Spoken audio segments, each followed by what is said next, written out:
let every nation know, whether it wishes us well or ill, that we shall pay any price, bear any burden, meet any hardship, support any friend, oppose any foe, to assure the survival and the success of liberty.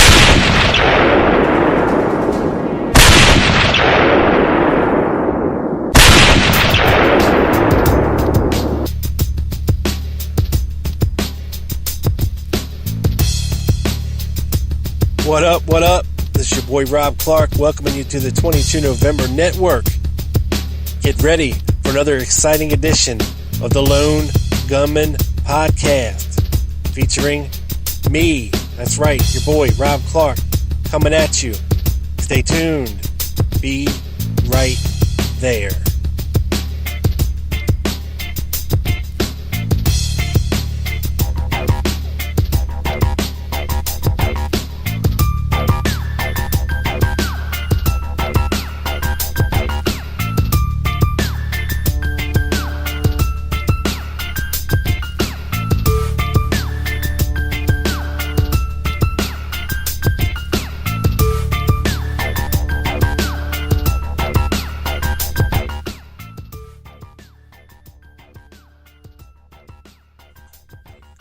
Oh yeah, what is up everybody? Hello, and welcome to the show.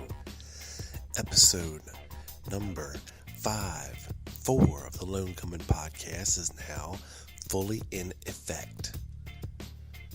Thank you for checking the show out today. Got a good one for you. My man Russ LaChapelle is back on the show, and we are going to take you through 3 of the major crime scenes of this case: the Texas School Book Depository, the Tippit murder scene, and the Texas Theater. And what was really going on behind the scenes? What's the real story here?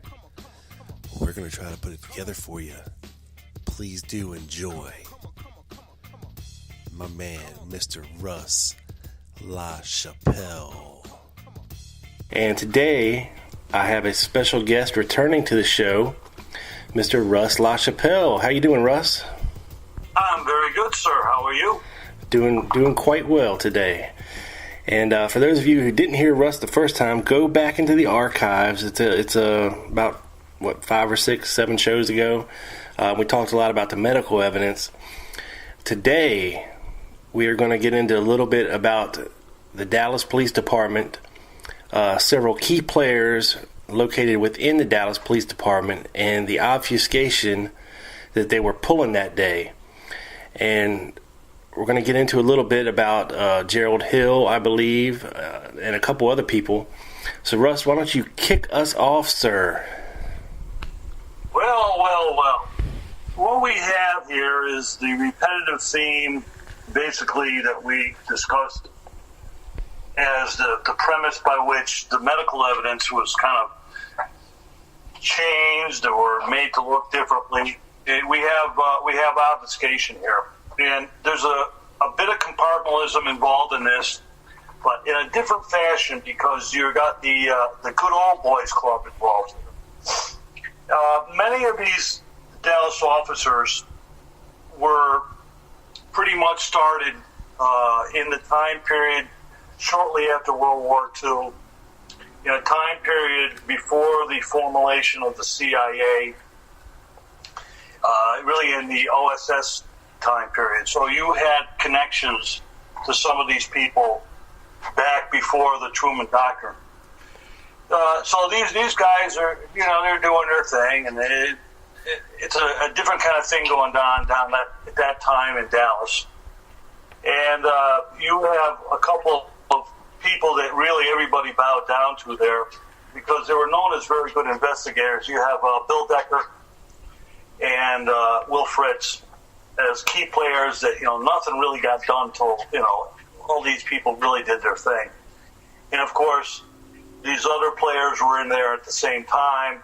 and they're doing their job. So they're making sure of the words they use or the actions that they do as far as their daily jobs. One key guy here when this assassination occurred is Gerald Hill. Now, Gerald Hill he's not a gun-tooting, holding cop. He's a personnel person. And he's involved in working near the dispatcher's office. And that was pretty much run by Westbrook, Captain Westbrook.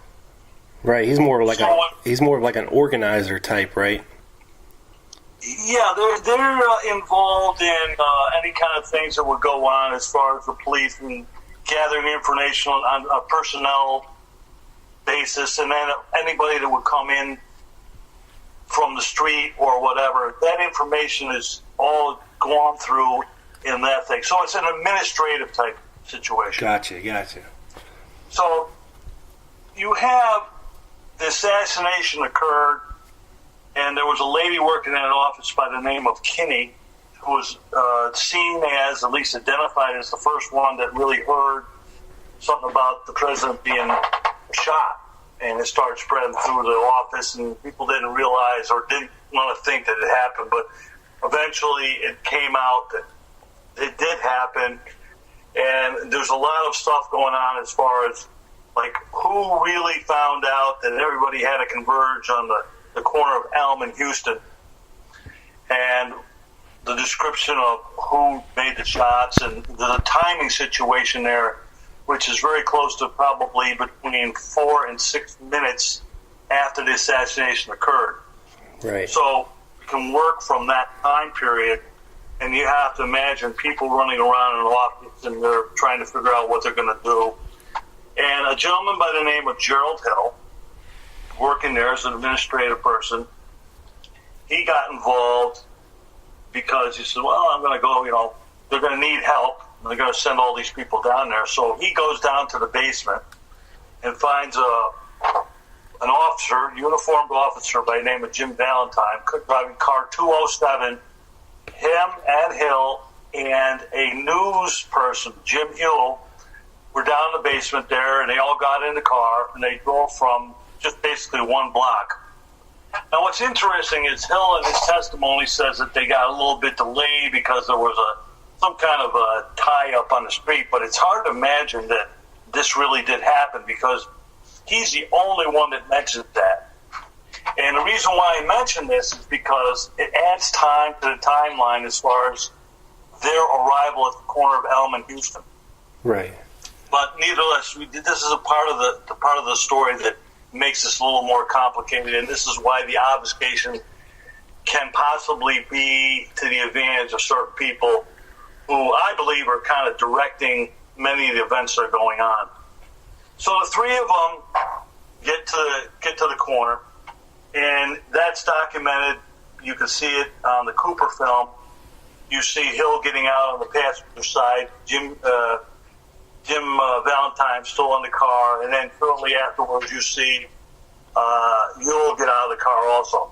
So now they're all out, and then Valentine, I imagine he's driven a car maybe a short proximity from the building itself, maybe down on Elm Street Extension, not too far away. And Hill goes on to say that they're out front, and then eventually he enters the building. Now, before this happened, you had Marion Baker along with Mr. Truly already into the building, and this is where they go up the back stairway and the so-called finding Oswald on the second. So they're going up, and they get all the way up to the top. And Hill goes into the building, and he says we, but he doesn't really identify who we is. But he also goes on to say that they finally went upstairs, and there's a series of events where the affidavits of all these officers started coming up and searching the building. There's things going on here that they're not mentioning. They're seeing Hill, but Hill's seeing certain things happening on the 7th floor. And of course, we know that the bullets were discovered and the gun was discovered on the 6th floor. Yep. So how is it that Hill knows all these things, but he doesn't he's not really identified as being up to notify or even see the events. And this along with a lot of other things that are to follow here, we're going to find out that Hill's kind of putting together a story to build time in the situation.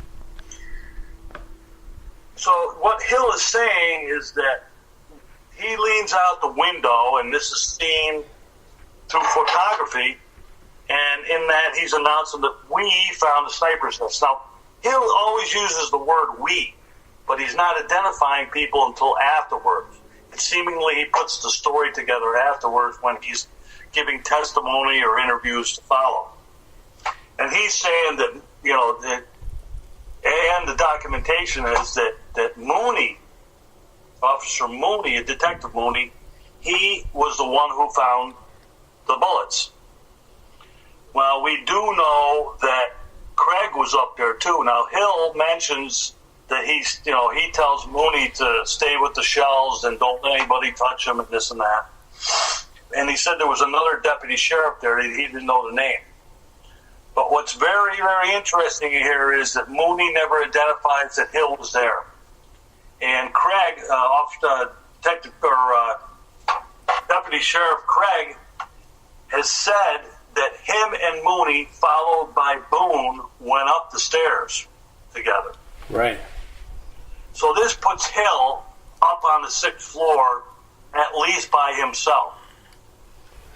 And we have to start getting into looking at the Warren Commission testimony and the people that were not put in. Last time in the medical evidence, I was talking about how Bill Newman, probably the best witness to the assassination, was not called. Plus 3 other witnesses at Parkland, Vernon O'Neill and Aubrey Wright and Dennis McGuire, they were not called.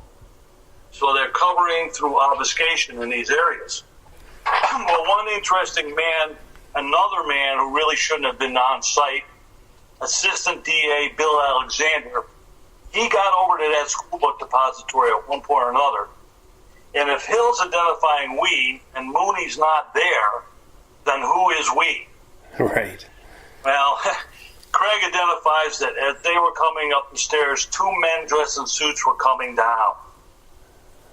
And this is where I see Bill Alexander actually physically in that building with Hill. Right. Let me point out real quick, too, Russ, that this would give them, and I'll be pointing this out throughout our little talk when it's appropriate, but this would, what you're saying essentially would give them time to build, move the boxes around a little bit, build a sniper's nest, and dump the shells, and possibly plant a gun without anybody knowing. Very true, because there's nobody there. Everybody else is up on the 7th floor, or they're up on the roof, or wherever they are, Right, which would also lend credence to, when Craig says that Mooney found the shells, and Mooney not saying that Hill was around at that point. Mm-hmm. Exactly. So, either Hill's putting this together because he realized he had to, but Hill never mentions Craig. But, Craig offered information later on that is a key aspect of this trial, of this whole case. And of course, we know how Craig got railroaded last time. He's seeing Oswald coming out of the building, getting in the Rambler. He's with Dudley Walters and the gel that's found by the side of Elm Street. And they changed that around too, but the story of Craig becomes very interesting because, Decker has him eventually right in his office, right outside his office, so he can keep his eye on him. And eventually Craig gets fired from the TSBD when he was the man of the year. This guy, when Craig finally got to the corner of Elm Street after his movements, basically, which started on Houston, and then he came through the middle of Dealey Plaza and then up into the railroad area, and he saw a lady in a Chevrolet and had her stopped and watched, but she eventually took off either. He's in all these key places, and Decker comes to the scene, and he tells Craig, "Hey, somebody better take charge here." So Craig does do that, and he enters the building with Mooney, and they go up the stairs. And, of course, Craig's saying that two guys dressed in suits are coming down the stairs while they're going up. Now, who could these people be other than Gerald Hill and Bill Alexander? Exactly. And the fact that Alexander was never called before the Warren Commission, you know, it makes here we got that repetitive theme again. Well, here's a guy that, if Oswald had brought to trial, would have been involved in a lot of key information as far as Henry Wade being the main prosecutor and his sparkling record of never losing a case. I mean, you start putting in together how possibly other crimes that were these convictions were found for. This is a repetitive theme of how they maybe kind of did it, you know, because they're just doing what they did before. Right, and I'm just surmising this, but it fits together. Yeah, and let me also point out that, you know, it's quite possible, you know, Craig wouldn't have known who these guys were, being he was with the sheriff's department and they were with the Dallas Police Department, the city police department. And unless they had had prior interaction together, he really wouldn't have known who these guys were. Exactly. And I just think that Hill just took the right people at the right time, where he found out through talking to other officers what they were doing, and he just kind of formulated the story. And the solidification of this kind of theme, as far as what I'll call lying through obfuscation, and the compartmentalism of the whole thing, you can see how Hill being in the three key places in this this whole case becomes very interesting. That, you know, he could do this. I mean, after Oswald was arrested, he was the guy that went in front of the news people and made the first announcement as to what happened as far as the arrest. Yeah, and let's reiterate that point for everybody, that Gerald Hill was at all three crime scenes. We're talking about the Texas School Book Depository, we're talking about the scene of Tippit's murder, and we're talking about the Texas Theater, right? That is correct. And of course, he gets back into the building with Oswald, and there's a continue beyond that, but we're a little ahead of the game. I want to stay in the School Book Depository. Right. So, you know, Mooney's up there. He definitely with the shells. Craig definitely saw him. Now, what's interesting is that, you know, when somebody shoots from a window with a rifle, the shells don't fall down as seen by Craig in close proximity to each other. They don't fall straight down and just hit the floor and stop. Okay? We have Tom Athea, who was there filming the search of the sixth floor for the rifle. The Fritz actually going to the area to look at the shells. And of course, we know that for the longest period of time, there was only two shells, but there was really three seen. And Fritz later on he had picked that bullet up, so he was dead to the nail there as far as obfuscation of certain evidence there. Why is he picking up the third? Apparently, two of the shells were okay, and one had a crimp in it. Yeah. Now, it's not going to work well coming out of a rifle with a crimp. But of course, nobody had been there, so what's going on? I mean, I kind of feel like Oswald, and this I'm going to identify this because when he was in the hallway after being arrested, he said he was the patsy. And I think maybe, and this is maybe a long stretch as far as this goes, but Oswald was working up on his sixth floor. And if he had any prior knowledge that possibly this was going to happen, which would identify why he was able to come out in the hallway and say, hey, I'm just a patsy, that possibly he put those shells in. Now, the reason why I say this is that the empty shells were from a 6.5 Mannlicher Carcano, yet the rifle, as originally said to be found, was a 7.5 Mauser. And this goes to what Craig's saying, that the two don't relate. So, if Hill and Alexander planted the shells, they should have had it together that they're going to, if they did plant the rifle, that they would be of the same make. Right, and you know, you do see photos of this rifle coming out of the Texas School Book Depository, and I mean, from my perspective, I think they would have had to have found a Mannlicher inside as well, or brought one in, because that's what it looks like to me that's coming out. I haven't seen any photos that I could possibly identify as being an actual Mauser, unless you take, Tom Alia's footage, where it's actually up in the 6th floor, and that's where Craig was, and that's what he said he saw. And for everybody out there, you got to remember, who are so quick to dismiss Roger Craig and saying it's a Mauser, you also have Boone and Weitzman's affidavits, signed, sworn affidavits, that they found a Mauser. And that is what would have been taken to court. Okay, and that alone would have exonerated Oswald as using a Mannlicher Carcano. These are two cops, seasoned veterans. They can read. They stated very clearly what they saw in affidavit form on that first day there. It's only afterwards that they recant and say they were probably mistaken.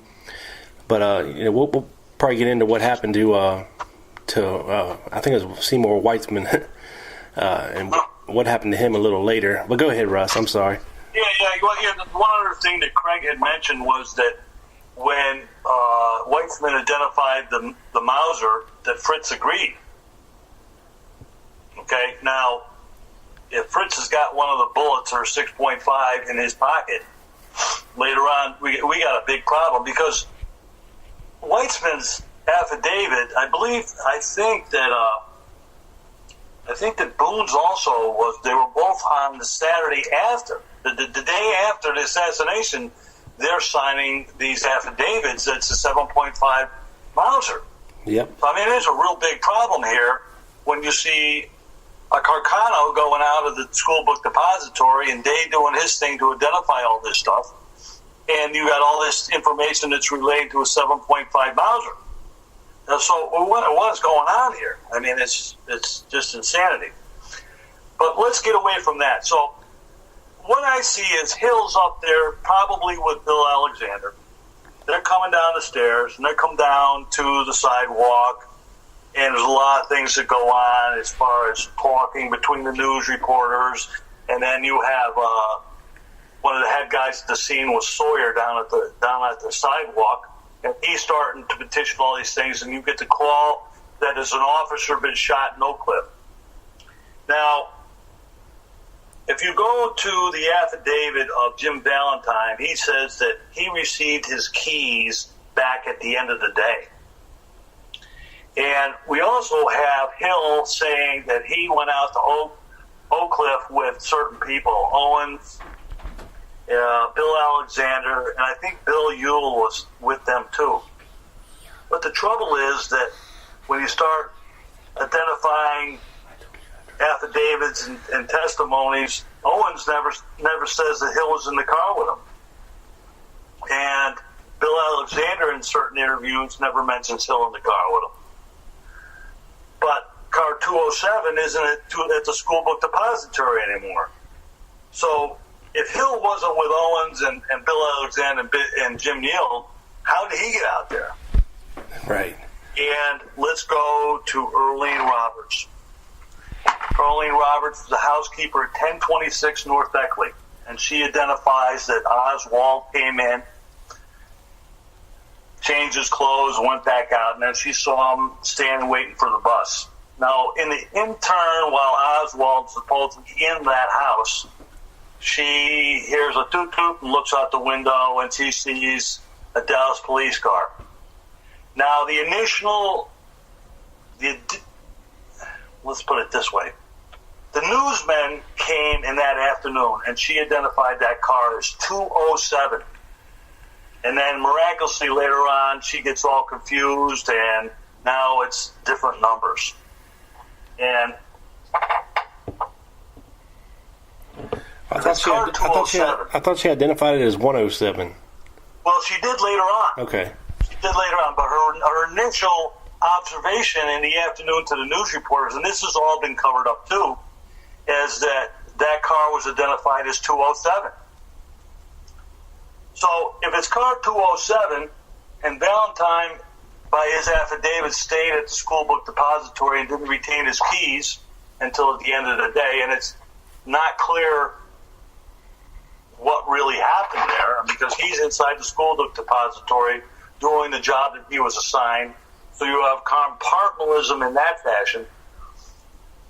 I see Gerald Hill in car 207 in front of 1026 North Beckley. Yeah, I mean, that's quite possible. Yeah, I mean, you got to kind of put these pieces together. But when you add and subtract these affidavits and testimonies, you come to the conclusion that Hill isn't really with the guys that he said. We already have basically Hill lying about Mooney up in the school book depository. We also have Bill Alexander, like, where is he and what is he doing there? I mean, he has no business there at that point in time. Yeah, I mean, he's a DA. Yeah, well, he's a DA, but what's he doing at a crime scene? That's not really his job. Exactly. And what's he doing going out to 10th and Patton?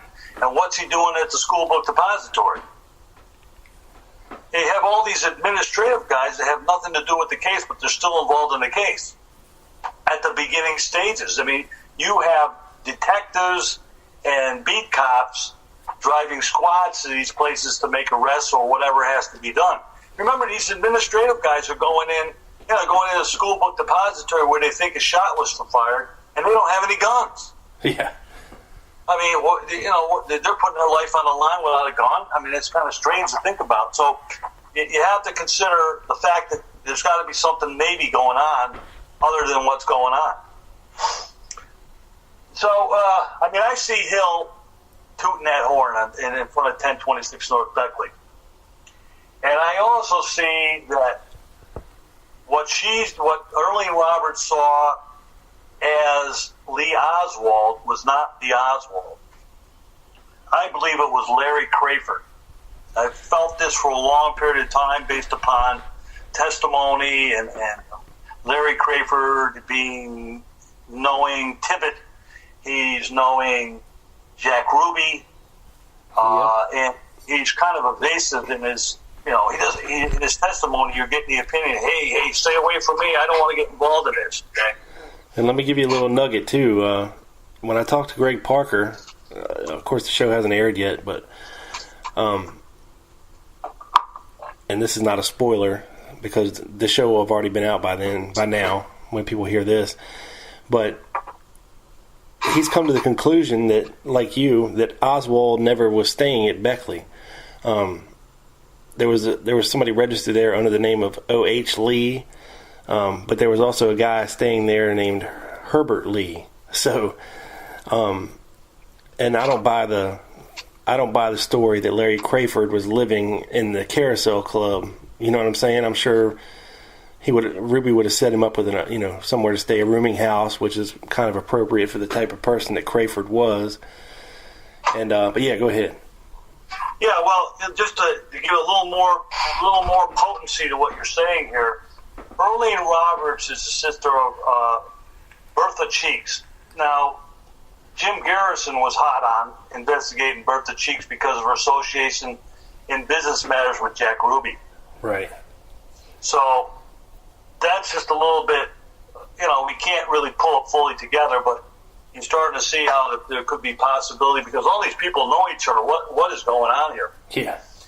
So, I mean, Earlene Roberts, her last observation is that Oswald is who she thought was Oswald, way gets a bus. And I see that person being Larry Crayford goes with Gerald Hill. And the time is just about right, probably 5 minutes after 1. They get in the car together, and they're down there at 10th and Patton. And I see the assassination of J.B. Tippit as a planned thing. Okay. And there's many other players that come into this thing, like Barry Olson, who Mark Lane was big on, and you had Doris Holland, who made observation of another police car in the alleyway. And I remember that when Tippit pulled up on the street, he blocked off, and a small driveway alleyway at that time. Now it is not set up like that. They've changed the configuration a bit. But she made observation of a police car down that alley. Yeah. Now, there was no other, there was supposedly Kenneth Croy was the first one to officially get to that scene.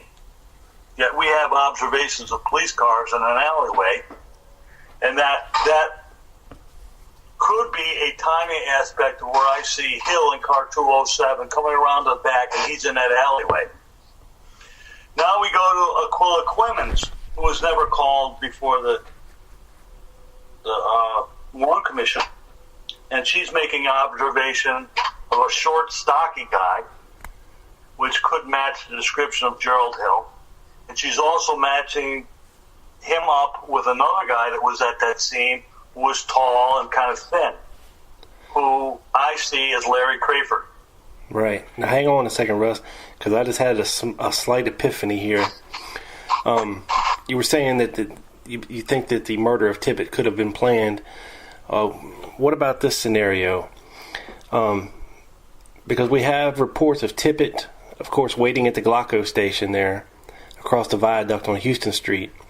What if Tippit was assigned, okay, to keep an eye on Oswald, and say Oswald, instead of leaving the depository that way, walked, say he caught the bus or a cab or some other way. Say he hopped in the Rambler, whatever.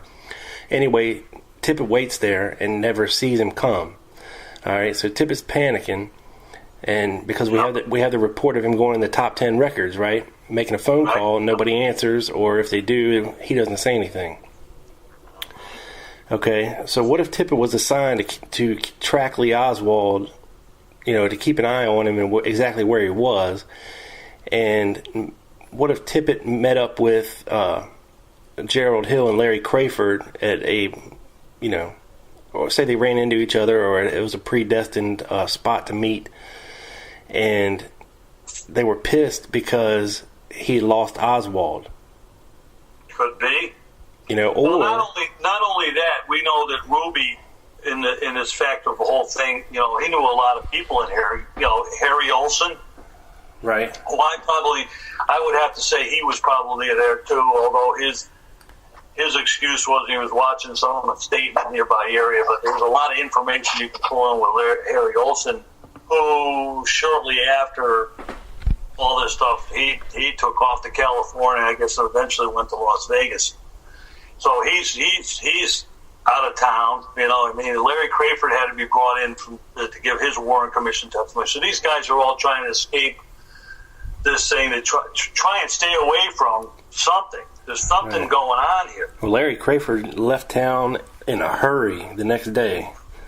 Yeah, and Harry Olson had what they say was a 2 to 3 hour conversation with Jack Ruby and Harry Olson's girlfriend, in which may play into the fact that some people surmise that in that conversation, that Harry's telling them, hey, we got to get rid of Oswald here, because by then all the information started channeling in. We had the wallet that was found, which I still haven't got into yet, that, Oswald's at 10th and Patton. Oswald's up at the school book depository. He's assassinated the president. We've arrested one Oswald out the front door, and they're carrying away what might be a second Oswald out the alley in the back of the Texas Theater. Right. So I think that something went terribly wrong, and they had to cover their tracks here. And you have DPD officers that either were doing these kind of things before and got away with it, and something went terribly wrong, and they had to start covering their tracks. And when they tend to cover their tracks, you start seeing things like I'm trying to talk about with Hill, as far as what I see is a lie up in the school book depository. There's a lie attached to who he got out to Oak Cliff with. Because Westbrook got out there with another officer, and he was over by Jefferson at the first point, and he gets involved in finding the jacket and there was a guy that they thought was suspicious that went into the, I think the church. There was a church there. And that ended up being a false lead. The guy was just reacting to the fact that he had heard stuff. So Westbrook, who is an administrative guy, he talks about being given a gun by one of the officers. Okay?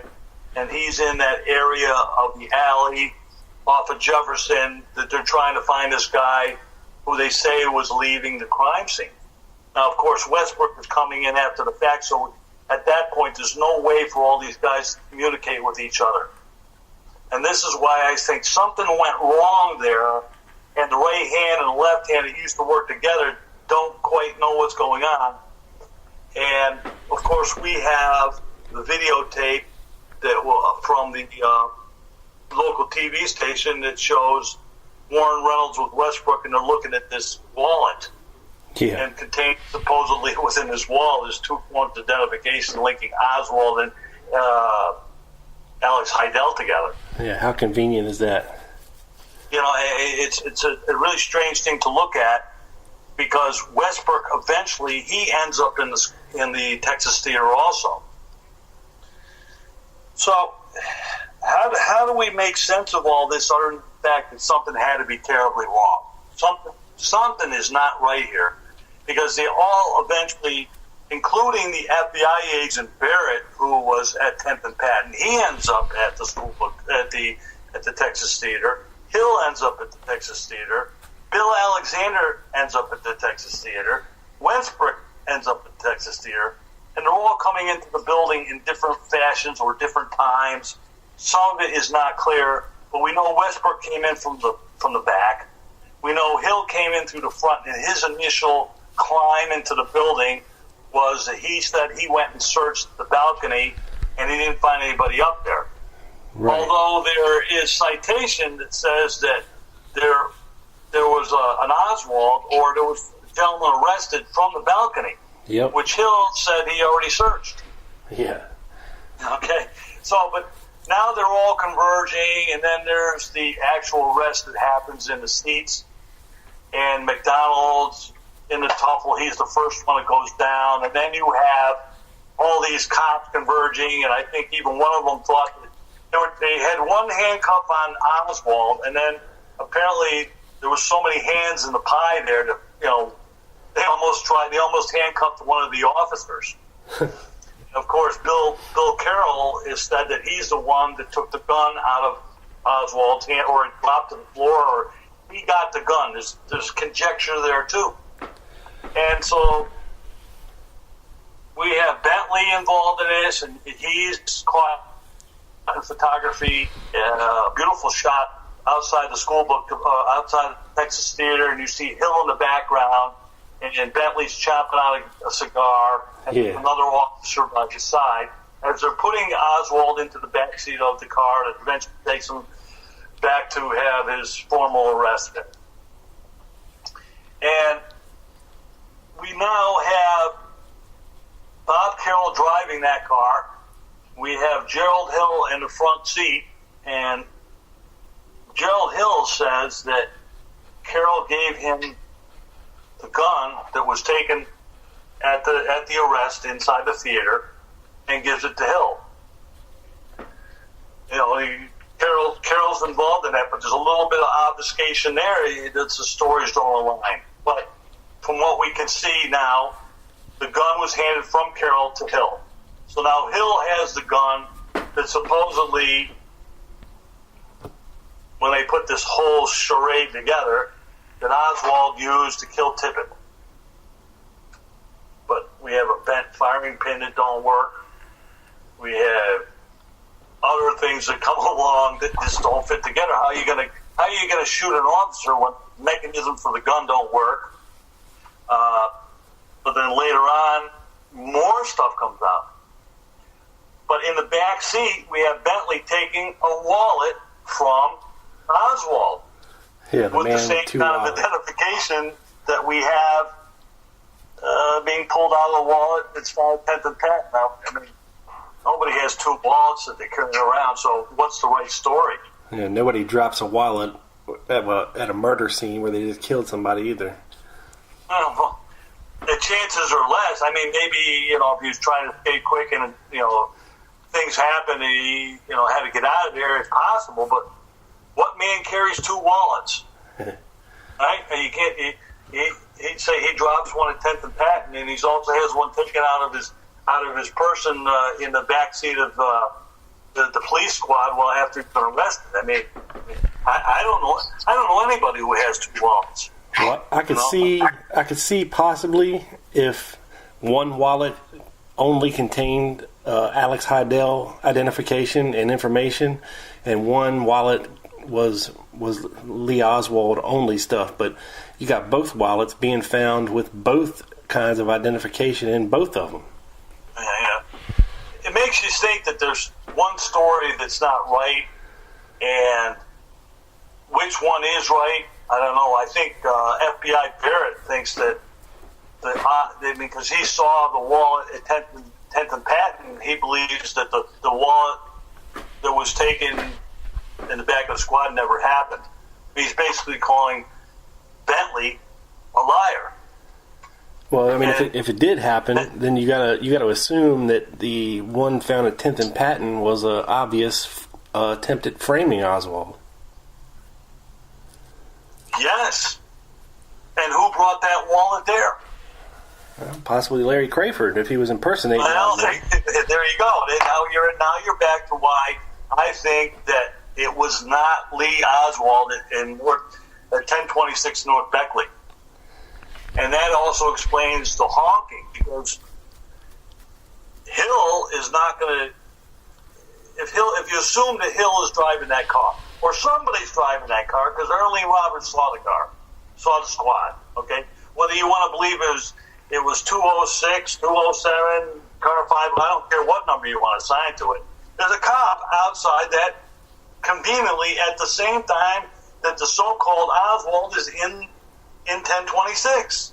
Right. Something is not right there. There had to be a reason why a honking is going on outside that house. Yep, and when you look at the timing of how long it would have taken Oswald to actually walk and get to 10th and Patton, it doesn't work. Yeah, it's impossible. Unless he was and that's riding. why you see the Park Commission also changed the time of the assassination of Tippit. It's impossible. I mean, you've got an ambulance picking up his dead body and taking it to Southern Methodist Hospital, and he's pronounced dead officially at 1:30. I mean, there's just not enough time for it. The first cop supposedly on record came after his body was gone. Yeah, that's what bothers me. That's what bothers me too, Russ. I mean, I picture it in my mind as like, these Keystone ambulance drivers pull up, they hop out of the ambulance, throw Tippit on a stretcher, shove him in the back of the ambulance, and go. I mean, that's the way I see it playing out. When in actuality, and I was having this conversation with somebody yesterday, who tried to tell me that the ambulance drivers weren't trained paramedics or trained at anything other than driving an ambulance to and from. And I just can't see, if you would pull up on a crime scene where you have an obviously dead officer who is the recipient of 4 separate gunshot wounds, 3 to the chest and 1 to the head. He's dead. Okay, I mean, he's obviously dead. I don't understand why they wouldn't wait for the police to show up. Or try some kind of, at least stop the bleeding, CPR, something like that on scene before they actually, try to get him somewhere so fast.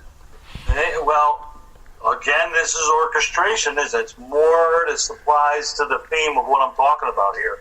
And not only that, Tippit's got a bullet hole in his head. Exactly. I mean, that's like gangsta stuff, you know what I mean? That's some heavy nonsense. I mean, you're an ambulance driver. I don't care if you're a paramedic or not. You see a bullet hole, you know that man's dead. Right. Obviously dead. You know it. So that leads to what you're trying to say, that why are they pulling the guy out there? Why don't they wait and do all the official stuff? Nope, they're carting this thing away. Now, again, they're pulling that body out of there, away from the 10th and Patton crime scene, in a very quick period of time after he was shot. Yeah. You know, and if you take a look, I mean, you look at the distance from 10th and Patton to Southern Methodist Hospital. I mean, you got Tippit shot. It's good. I mean, the guy, this ambulance doesn't pull up in a few seconds. It's not like they're sitting around the corner waiting for Tippit to get shot. Okay, so you got time there. You got time. They're looking at him. They pick him up. They put him in the ambulance. They got to go around, close the doors, get in the thing, drive into the hospital, and he pronounced officially dead at 1:30 at the hospital. He's DOA. Okay, now so you add all that time together. And now it starts subtracting from the time that the Warren Commission is saying that he was shot. You know, so this is one of the things that I wanted to talk to Joe McBride about, because, you know, we're narrowing this thing down. I believe Joe believes it's about 1:06 was the time. Right. Well, that blows Helen Markham's story right out. I mean, there's no way. I mean, these people, is everybody on this case Superman? You know, it's impossible to think about it this way. That's why I said I picture the ambulance drivers and his Keystone Cops, you know, like in his old-time movies, you know, where they're moving in fast forward, it seems like. Yeah, people in real life, you can't speed the film up. Things happen in a time that we're still living by now, you know. Yeah, and the man's obviously dead. I mean, they're not going to be in a hell of a hurry, you know, to get him to the hospital. And, well, I was talking to somebody. They said that the ambulance service was only 2 blocks away. I don't know if that's right or not, but. Well, they'd have to be probably a half a block away to do it the way the Warren Commission said. Right. I mean, it just isn't going to work. I want to go back to Westbrook for a second here, because, like I told you, his testimony says that an officer gave him a gun. Now, there's nothing that says, well, I gave the gun back to the officer. But what's interesting is that when Westbrook gets back to his office, somebody puts a gun on his desk. Okay, that's what he says. And apparently it had to be Gerald Hill, because Gerald Hill had a gun given to him in the squad at the time of arrest, brought back. And he's even got a picture of him. There's a picture of him holding the shells in one hand and the gun in the other open. You know, he's just apparently just taking them out. Right. Yet this gun that Westbrook has shells in it. And he can't remember who put the gun there. And he said that another officer doesn't name the guy. They asked him, he didn't know. And what's interesting about Westbrook is he has to be a detail man. He was at the DPD since 1941. He was promoted 2 times to the position that he was. Okay? So he's a captain. And this guy's got to have details. But at all the convenient points in time when he should know something, he can't remember. Yeah, how can? And here's a guy, after he retires from the DPD, supposedly got involved with the CIA, and they put him down in Vietnam to be part of a security team. I think he was CIA all along, going back to the OSS. And this puts him into the good old boys club with Alan Dulles and a few other people. Probably so. I mean, either that or military intelligence. There's something going on here, because the CIA was heavily infiltrated into the Dallas police. There's a couple other examples of this. And when we look at this whole case from start to go, and you get Alan Dulles as the director of the Warren Commission, when he was fired by Kennedy, you start to understand that these guys are playing ball together. They know what they got to do. Yeah, that's a big red flag, people. Just look at the Warren Commission and see who's on it, and there you go. That's all you need to know, really. It really is. I mean, and these guys, you got to remember, too, with Decker's power and Fritz's power, you have certain things that, you know, just the interrogation of Oswald and the notes and the shell that he picked up and all these things that come into later.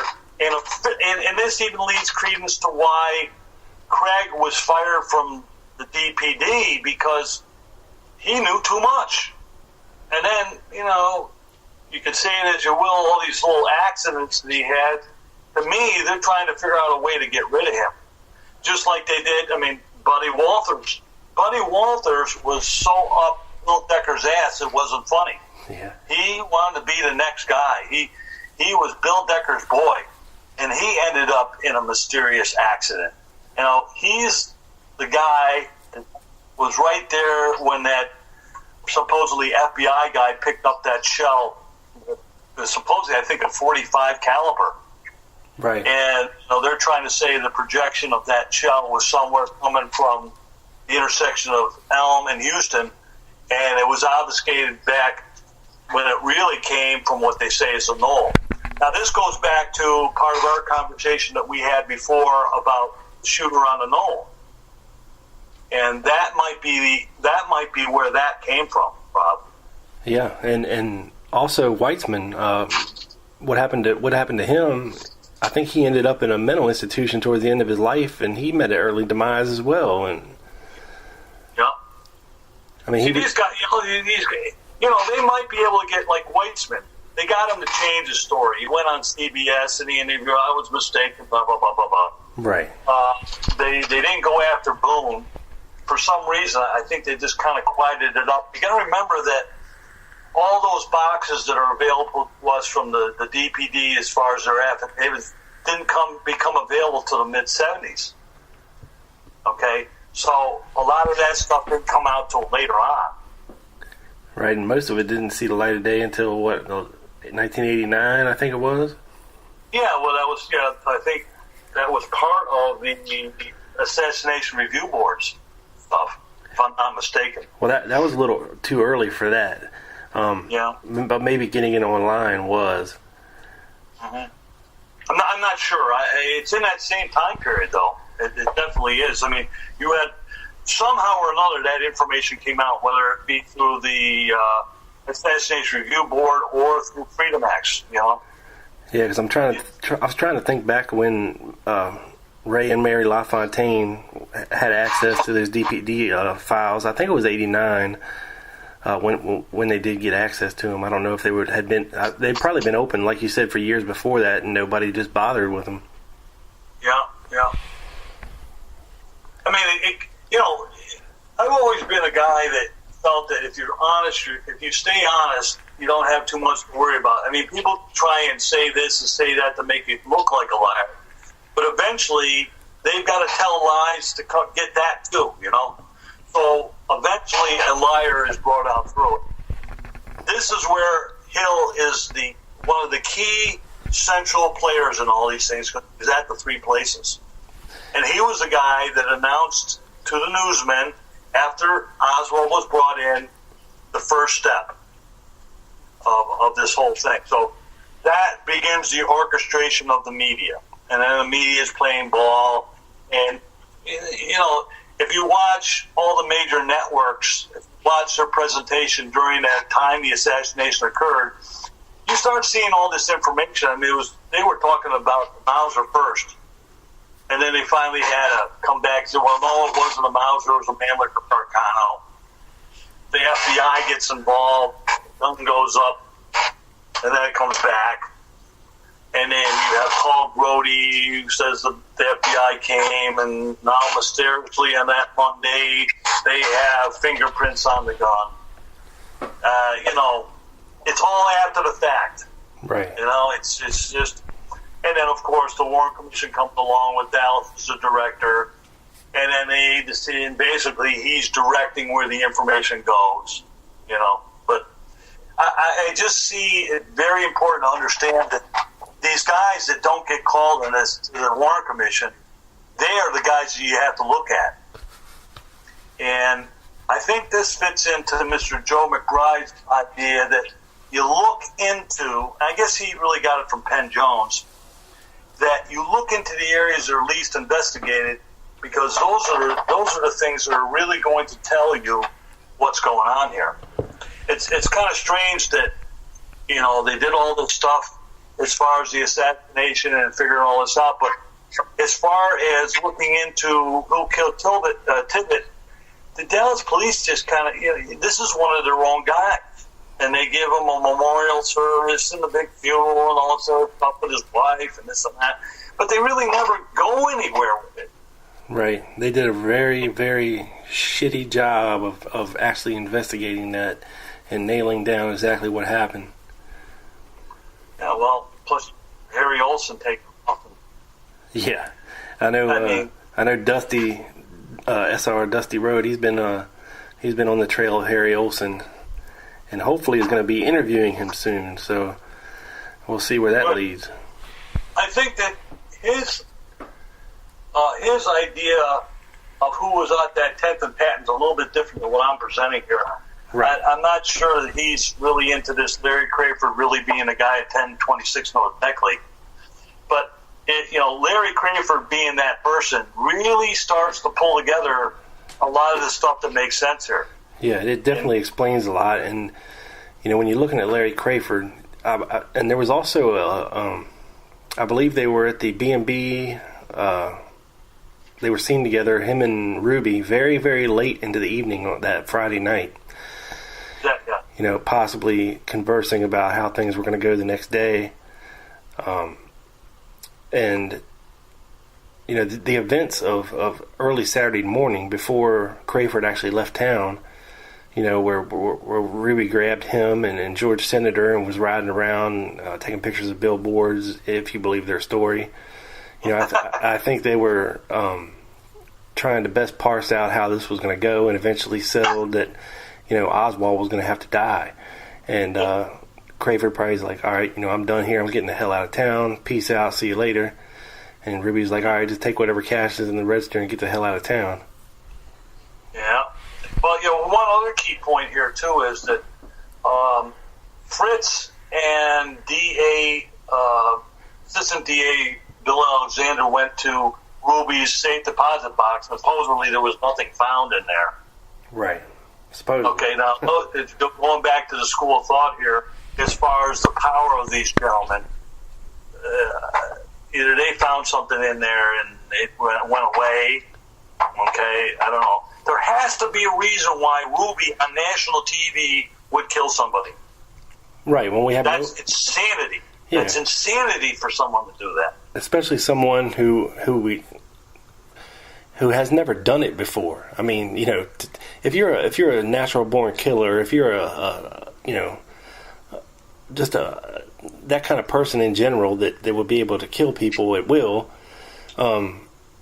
which was no indication that Jack Ruby ever did or was that type of person.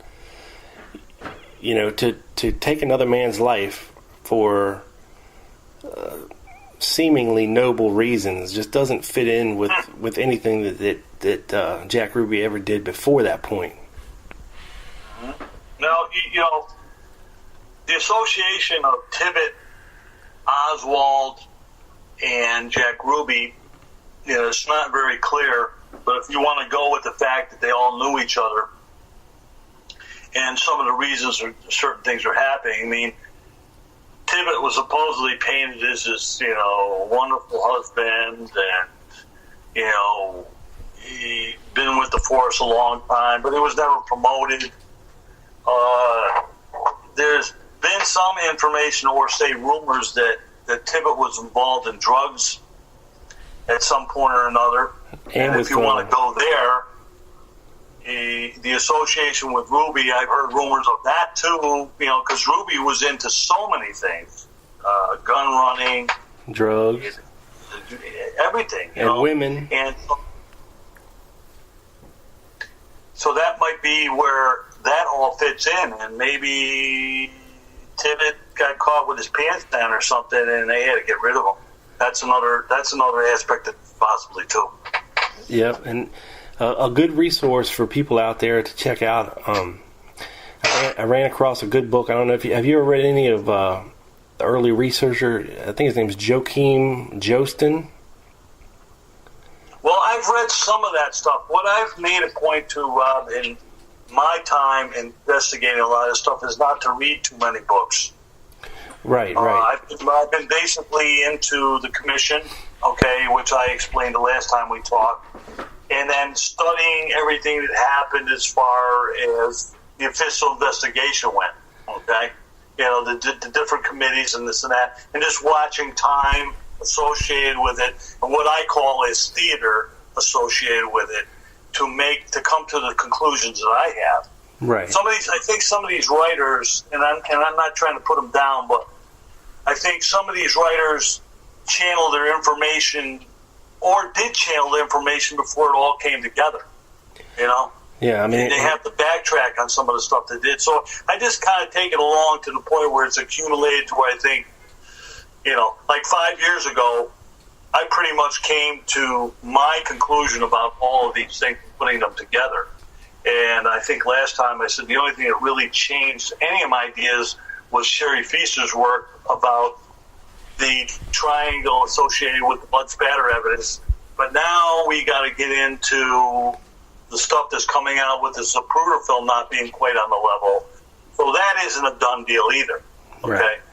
Yeah, the only reason I mention him is just because, you know, this cat was writing books before the Warren Commission report had even come out. I mean, he was one of the early ones to finger Larry Crayford, and you know he put together his points very saliently concerning Larry Crayford. He had him pegged as one of the prime suspects, and when you look back to early books written, you know, when the information is fresh and you know, it's still, people are still willing to talk, and you could have sources, you know, very well-placed sources, which I think he did have. He had to have had somebody in the DPD as a source to get a lot of his information. Oh, yeah. I would say that to be true. You know, I mean, you look at Mae Russell. I mean, I was exposed to her when I was a youngster because, you know, she went, I think one of the first stations that took on her broadcast was out of Buffalo. So I started listening to Mae a long time ago. I mean, you know, when I was, you know, that's another part of the associations and stuff and listening to her. Because if you listen to her stuff and sit down and week after week after week and the accumulation of all this stuff, and that's where my question marks first started coming about, you know what I mean? And then seeing Rusted Judgment. And of course that all led to really kind of the first book I read was Lifton's, you know? Yeah. Which really got me into the medical evidence, which we discussed last time. And of course I don't quite go along with Lifton, and I don't quite go along with Horn, but, you know, I've listened to what they do, and I think they're an essential part to understanding this case. But again, the information migrates, and there's so much obfuscation and compartmentalism involved in this thing. How can we actually know even my theories are correct? Okay, I can only take it as I see it and put it together. You know? Right. Yeah. I mean, it's hard to parse out. You know, 50 years after the fact, when, you know, thousands of books have been written. You know, thousands of articles have been written. You know, people have their theories out there. And that's the only reason I mentioned that book, is because I've been intrigued by, you know, first day testimony. You know, the earliest reportings are generally where most of the truth lies when it comes to these big events, including the Kennedy assassination. At least as close to the truth as we're going to get, because as time goes by, stories change, witnesses change their testimony. You know, things change over time, and if you can get back and get to the heart of the matter as early as possible, I think that's where most of the truth, at least that we can glean, can be found. Mm-hmm. Well, to support that thinking, there was the thing that I talked about with Earlene Roberts, that those news people, she's telling them, you know, car 207's there in the afternoon. Right. You know, and you have DPD and FBI at her house before Oswald was even arrested. Yeah. And that, now, what are they doing? How did they know what to do there? How did they know what to even get there? Right. I mean, what are they doing there? You know, Are they pulling clothes out of there and swapping them and putting Oswald's clothes in? Who knows what they're doing? But how could they know? How could they know before they got Oswald that they're looking to do something? And how did they even know he was even there? Because that's the point. That address. The earliest evidence. You're looking at the earliest evidence, and it went away. Yeah, because nobody had that address. I mean, the address that I think they had on file at the school book depository for him was 605 Elsbeth. Or at the very least, they had his Irving address. Exactly. They went out to Ruth Haynes. And then, of course, that's another whole charade going on with her. Yeah. Well, we'll save that for another show, Russ. Oh, my God. I mean, it just goes on and on and on, Robbie. But these guys are all professionals. Every one of them are professionals, and why is it that this don't make sense? There has to be a reason, just like the insanity of Jack Ruby killing Oswald, which was my first revelation in this case at 8 years old. That's what I saw in my own eyes, and saying to my father, this guy's got to be crazy. Even an 8-year-old can realize this. Well, he's either crazy or severely motivated for self-preservation. Severely motivated. I mean, why? I think that's the key right there. He was severely motivated. There's too many associations. Curry comes out and says not only a handful of the cops know it, baloney. Even Hill himself saying that most of them know. Hill knew Ruby for over 10 years. Yeah, they knew who he was. That's for sure. Oh. Oh my God. Did we hit just about everything there, Russ? Or is there anything else you'd like to add? Or again, I go back to what I said in the last interview. That I hope that some of the things I'm saying, it's not maybe the first time it's been said, but I'm hopeful that this opens up some new thinking, and we can go from here together to get closer and closer and closer. I mean, I really feel at this point we're never going to fully get it because there's too much going on. Even when 2017 comes out and we're supposed to get all these CIA documents, I can't for the life of me feel that we're going to just go, okay, well, here's the real deal. Exactly. It's not going to do that. I think there's going to be, again, another level of obfuscation to cover that up. Because there's something so big going on here, and it's got to keep going.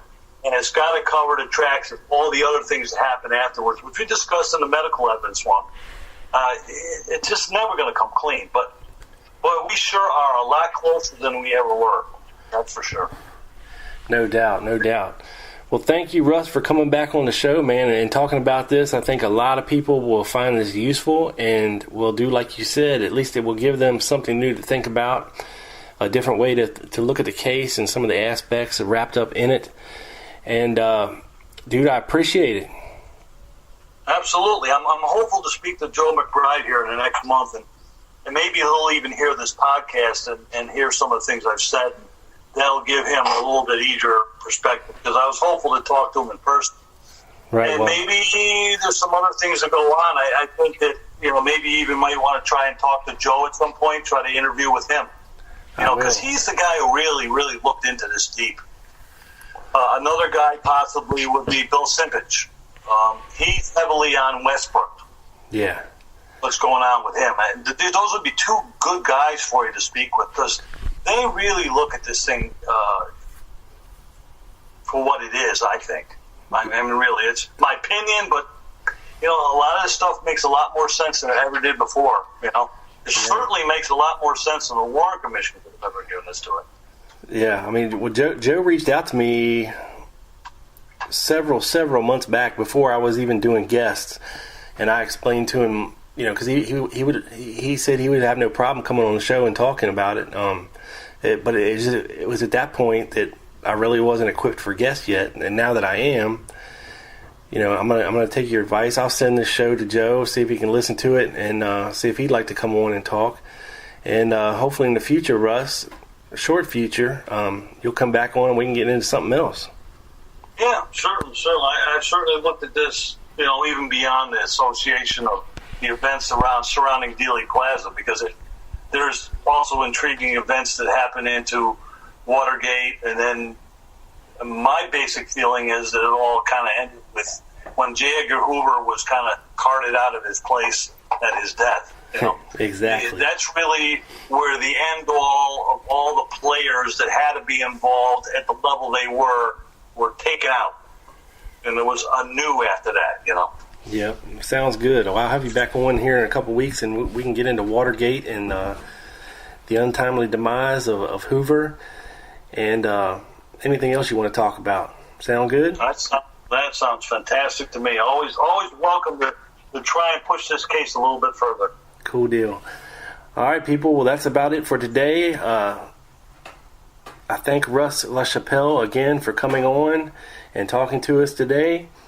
This sumbitch is in the can, beamed up to the satellite, down directly to your ears, people. This is Rob Clark on the Lone Gunman Podcast, and we are out.